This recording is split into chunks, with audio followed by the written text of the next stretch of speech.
Welcome to Dmitry Staffing Show 13. And today, we're going to be talking about training, certifications, and how you compare in the job market.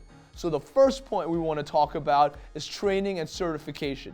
Now, I have a lot of candidates that call me, and I talk to them all the time, and they complain to me, Dmitry, the hiring manager wants experience in 1, 2, 3, and 4. I have 1 through 3. I don't have the 4th one. What do? I don't use this on my job. I don't have the experience. I can't get the experience. And my answer to all of them is get your training and certification in that field.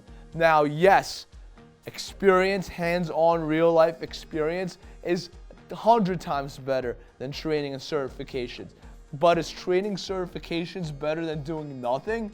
Absolutely, it's better than doing nothing. It's 100 times better than not having anything.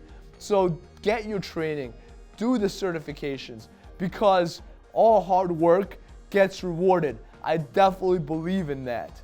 Now we're going to be talking about how much you're really worth in the job market. Now the answer to that is it depends. A lot of people look at that cliche, and the cliche says you're only worth as much as someone's willing to pay for you. And that there's a gray area to that. So let me give you an example. I have a lot of applicants that call me that are middle to senior managers, directors, VPs of IT as well, VP of management, sales, what have you, and they're panicking.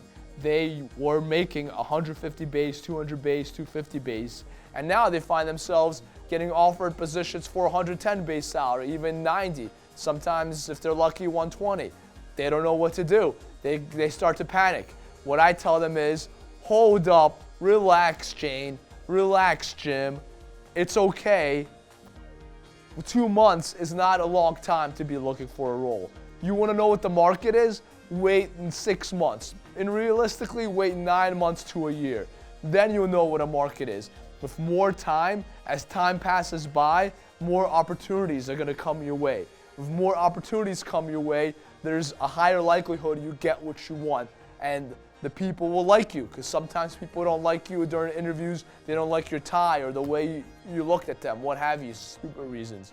And if after 6 to 9 months you've interviewed and you still can't get the job that you want, then something has changed. Either your skills are no longer attractive in the market, or the market itself has changed. There's a recession, or people are not interested in what you're doing anymore. So you have a couple options at your disposal. The first option is what I talked about earlier in this video. Get the training, get certified, so you're equipped to be strong and competitive in the market. Second thing you could do is lower your expectations. Instead of going for that 200 base, 150 base, or 250 base that you're used to, lower your expectation. Go for 130, 120. Third option, all are good options, all will work, is you know that you have to relocate. I don't like saying this, but if you do relocate, I know you don't want to leave your family, but it's gonna work. If you are willing to take a job cross country or another country, you will be able to get the salary that you want. All of these options I gave you require sacrifice, whether it's money, whether it's blood and sweat, whether it's moving away from your family, but in the end, you'll get what you want. So to end this, you are worth, what you're worth depends on you, depends on your work ethic, and depends on how much you put into it. And do not be frustrated if you have not been able to find something within the first 2-3 months. It takes a long time. It takes at least 9 months to a year to find out what's going on in the market. So thanks for watching Dmitry Staffing Show 13. Don't forget to subscribe over here and stay tuned for our next episode.